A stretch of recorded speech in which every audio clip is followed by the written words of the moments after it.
Miss Gina, alam niyo po ba kung lahat ng mga detalye dun sa acknowledgement receipts ay totoo? Yung petsa kung kailan binayaran na ang isang produkto o serbisyo, kung saan po binili o binayaran ito, kung ano yung item na yon at saka yung halaga. Alam niyo ba kung totoo lahat ng mga yon sa mga ARs? Nag-rely po ako sa security officer, ma'am, na si Colonel La Chica, ma'am, kasi siya po ang nag-implement, ma'am, ng mga activities regarding po in relation po sa confidential operation, ma'am. Kaya ako rin po tinatanong itong mga ARs kasi noon, may finlash po na AR na may pangalang Clarice Ontiveros. Kaapelyido ko po. Ang nakakagulat po, Miss Gina, yung petsa kung kailan daw binayaran ang Clarice Ontiveros ay February 24, 2023. Petsa po ng birthday ko.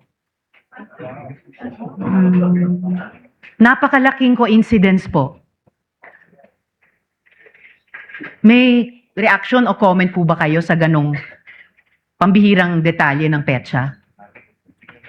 Tinanong ko na yung mga ganyan po na ERs, ma'am, bini-verify at bini-verify ko po kay Colonel La Chica. Tapos ang sagot ni Colonel La Chica, Ma'am Gina, sensitive information po yon at saka confidential in nature.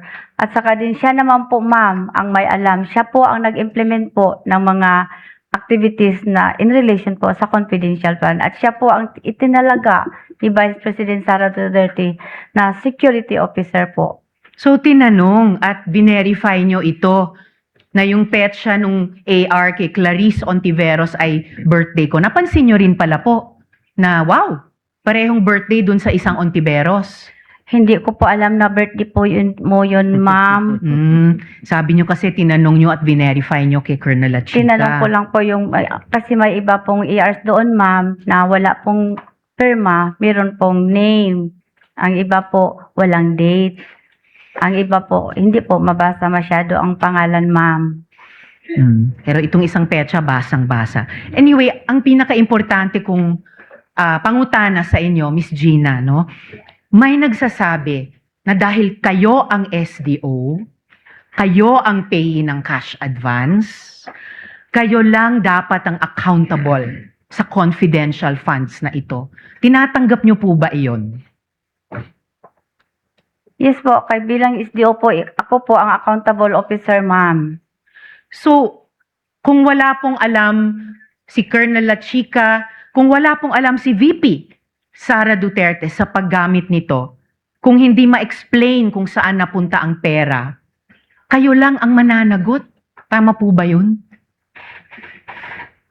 Meron naman pong itinalaga si Vice President, ma'am, na si Colonel La Chica na magiging security officer po, ma'am, na siya po ang mag-implement, ma'am, kasi wala po akong eksperto, ma'am, kung paano po i-implement ang mga confidential activities po on the ground, ma'am. Miss Gina, wala naman pong implementing officer sa memo circular, wala pong implementing officer sa ibang mga dokumento. Ang importanteng job doon na kayo ang nagpupuno ay accountable officer.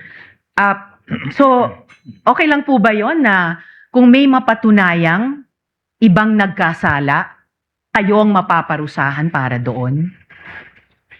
Ibig sabihin, ma'am, kung may mga mali po doon, sa akin po ang responsibilidad na accountable po sa akin po. Kapag may mali doon, kanina sinabi nyo si VP Sara ang nagdesisyon na i-withdraw ang in cash ang total over 4 quarters ng 500 million pesos. Kanina sinabi nyo na si VP Sara ang nagdesisyon kanino ito ibibigay, si Colonel La Chica.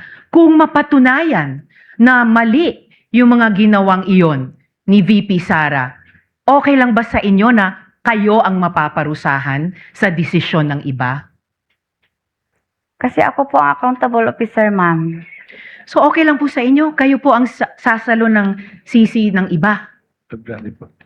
Kindly wind up, Senator Jeffries. Winding up, Mr. Presiding Officer. Tama, fair po ba yon? may ibang nagdesisyon, may ibang nagpagawa.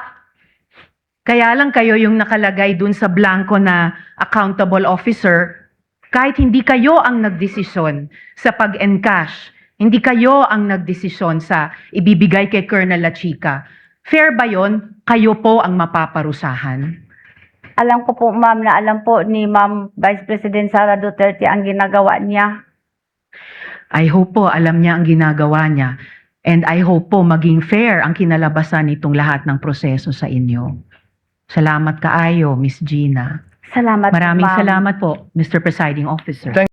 Ilahad yung buong proseso bilang SDO, yung decision to use confidential funds, yung proseso po, approval ng physical financial plan hanggang sa cash advance, hanggang sa withdrawal, hanggang actual disbursement and liquidation. Pwede yung ilahad ninyo from the start. Hindi po ako nagdesisyon, Your Honor. Yung proseso po, alam nyo naman po yun eh. Pwede po bang sabihin nyo sa amin ilahad yung proseso? Okay, Your Honor. Sorry, ang aking lingwahe is merong konting halong Bisaya. Okay po. Example, Your Honor, yung 2022, pag nag-request po si BP ng additional funds at kasali na po doon ang confidential funds. Mhm. So, nagsulat siya, then, abot na sa DBM, nag-reply ang DBM na, kasi ang unang sulat ni Ma'am BP is 250. Kaya intended po yun sana sa third and fourth quarter of 2022. So, pagbalik na, nag-reply na ang DBM, Your Honor, na 125 lang ang ihatag. O naabot to ang sulat o ang saro, Your Honor, na po sa bandang fourth quarter, Your Honor, of 2022. So, meron ng pondo, na-download na po. So, No, na-approve na rin yung FPF. PAP, na-approve na PAP. po, Your Honor. Pag-approve na, Your Honor, nagawa na po ako ng disbursement voucher. I-attach po dito ang tanang mga attachments, Your Honor. Example po, yung band ko po, Your Honor. Mhm. Yung designation ko, Your Honor, as SDO. Yung resibo po, Your Honor, ng fidelity band, Your Honor. Yung kopya po ng approved na PAP, Your Honor. At saka, yung mga signatories po, Your Honor. At And then actual disbursement. then, giprocess po, Your Honor, lumabas ang chike, tapos nagpa-encash, and then, disburse ko po sa security officer, Your Honor. And then, huli, liquidation. Naghintay po ako, Your Honor, sa dokumento, Your Honor, na nagpapatunay na natapos na po ang confidential operation nga nag-implement po sa aming security officer na si Colonel La Chica. Okay. So, nagawa na po ng liquidation, Your Honor. Mhm. Sa bawat stage, ma'am, sino po ang nagde-determine? Una, yung purpose, Purpose ng amount, intended recipient, timing ng disbursement, who gave the final approval? pwede isa-isahon, Your Honor. Oo, sige. Ano galing sabi mo? First, Una po, yun sa amount. Purpose. nakabase po yun, Your Honor, sa SARO, Your Honor, na So, wala kayong kinalaman what? sa pag-decide. I'm repeating my question. Wala kayong kinalaman sa pag-decide nung purpose and amount, tama? Si BP Sara po ang nagsulat, Your Honor. So, siya po ang nakabalo. Siya ang may alam, Your Honor. Sa intended recipient, inuulit ko lang yung tanong ko, intended recipient, Ang nakabalo lang, Your Honor, is yung nag-implement, Your Honor, na si security ibig officer. sabihin na wala chika. po kayong alam. Wala po ako alam kung in Yung terms timing of ng disbursement, wala din po. timing ng disbursement. The Disbursement. moment na I disburse the money to Colonel La Chica, Your Honor, Kaya nga, wala ho kayong alam, sabi niyo nga po. Na ang sabi po sa akin ni Vice President Sara Duterte na pag ma-encash ko po ang cheque, Your Honor, i-release ko po sa security officer na itinalagaan niya na si Colonel La Chica, Your Honor. Okay, sa alin pong desisyon ang ginawa ninyo using your own judgment? Yung kayo ho talaga yung nag-decide. Mahirap. Uulitin ko po yung tanong ko, ano po yung kayo mismo ang nagdidesisyon bilang SDO? Kasi parang lahat po ng sinasabi nyo, hindi nyo po alam at hindi po kayo nagdidesisyon. Pwede po bang sabihin nyo sa amin, ano talaga yung trabaho niyo na kayo talaga ang nagdesisyon? Ang trabaho ko po, Your Honor, is i-process po ang papilis po in relation po sa pagkuha po ng confidential funds, Your Honor. So ibig sabihin, walang releasing, walang withholding, pagpapalit ng amount, wala ho kayong trabahong ganon. Kahit kailan, hindi nyo po ginawa. Nagbago kayo kasi mali itong binakita sa iyo, binago nyo.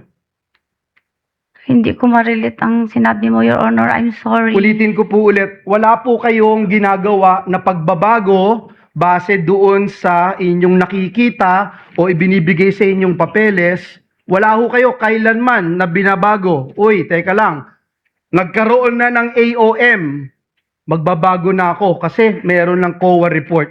Uy, nagkaroon na ng notice of suspension, ay, magbabago na tayo. Uy, eto ngayon, may notice of disallowance na, magbabago ako. Wala ho kayong ginawa. So, ang sinasabi nyo po ay parang dumadaan lang po sa inyo at kung ano po yung dumaan sa inyo, inaaprubahan nyo lang po. Your Honor, ginagawa ko po ang aking tungkulin bilang SDO. Ginagawa ko po ng tapat, Your Honor, o tama, Your Honor. Ang tanong ko po kasi is wala ho kayong binago. Kahit kailan. Wala hong binago. Kailangan baguhin, kailangan palitan, kailangan mas detalyado, kailangan mas transparent. Yun po yung tanong. The same experience perhaps with Attorney Ligutan. That's the witness's answer. You've asked Yeah. her 3 times already. That's her answer. Yes, Mr. President. Thank you, Mr. Presiding Officer. It's just that we wanted to understand clearly.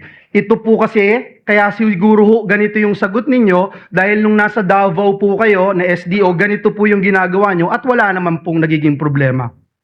Basta, Your Honor, ginagawa ko po ang aking gawain bilang SDO, Your Honor. At nung nasa Davao po kayo, wala kayong naging problema as SDO. Wala po kaming EOM, Your Honor. Ngayon po, naniniwala kayo may problema. Hindi ko po... Wala po sabihan, kayo Your dito Honor. kung wala hong problema na pinag-uusapan ngayon na kailangan klaruhin. Basta, Your Honor, ginagawa ko po ang aking trabaho bilang SDO, Your Yes, Honor. yung trabaho nyo po bilang SDO, binabanggit nyo po kanina, tinignan nyo yung fund utilization, tugma lang. Tugma po, Your Honor, at saka galing po yon kay Colonel La Chica na siya po ang nag-implement doon sa ground po, Your Honor. Siya po ang implementor, Your Honor. At tugma lang. Basta tugma lang yung amount, okay na ho. Tinanong ko po siya, Your Honor, regarding po sa yung mga ERs na merong mga walang name, walang Last question po. Doon po ba sa sinasabi niyong safe box, meron po doon mga additional documents na kung saan yung mga totoong mga pangalan, maaaring yung mga alias na ginamit, nandun na yung totoong pangalan, nandun po sa safe box. May mga Wala. additional documents. Isa lang po ang documents ko, Your Honor, yung ano lang po, yung acknowledgement receipt, Your Honor, na ngayon po ay sinasubmit na po sa COA, Your Honor, as isa po yun sa mga requirements po, Your Honor, na isubmit po sa COA, Your Honor. Ulitin ko po, wala na po sa safe box. Wala na. Wala na po, Your Honor. Salamat po, Naisubmit na po. Mr. President. Thank you, Mr. Presiding Officer. Thank you, Madam Witness. Thank you, Senator Judge Villanueva.